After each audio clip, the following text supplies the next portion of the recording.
Oui, il est urgent de poursuivre le travail sur la revalorisation des retraites agricoles. Nous parlons d'hommes et de femmes, travailleurs et travailleuses de la terre, celles et ceux qui nous nourrissent, et pourtant, ils et elles ont en majorité une retraite en dessous du seuil de pauvreté. C'est la conséquence des politiques agricoles qui favorisent la compétitivité plutôt que la rémunération. C'est la conséquence de l'invisibilisation des femmes depuis des années dans les politiques agricoles. C'est la conséquence des mécanismes d'optimisation plutôt que de cotisation. Et pour les agriculteurs et les agricultrices qui travaillent en moyenne 55 heures par semaine, la revalorisation des pensions de retraite agricoles est une question de justice sociale. Les pensions de retraite agricoles sont un enjeu majeur pour la profession, dont la démographie indique le vieillissement et le grand nombre de départs en retraite à venir.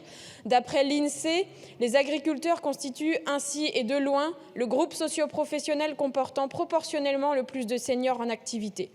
La revalorisation des pensions apparaît donc un enjeu majeur de protection sociale des retraités futurs, mais également comme une garantie sociale des entrants dans la profession afin de renforcer l'attractivité de la profession et ainsi d'installer massivement. Monsieur le ministre, vous ne voulez pas lever le gage et l'amendement de LR veut supprimer cet article. Donc comment on va faire en fait? On est tous d'accord pour dire qu'il faut augmenter les pensions de retraite des agriculteurs, des conjoints collaborateurs, collaboratrices en l'occurrence, mais vous voulez pas de cet article alors que la taxe sur les transactions financières, elle va concerner qui?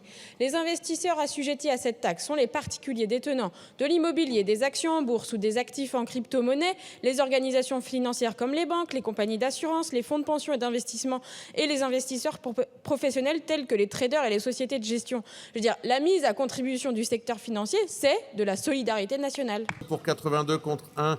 La proposition est adoptée.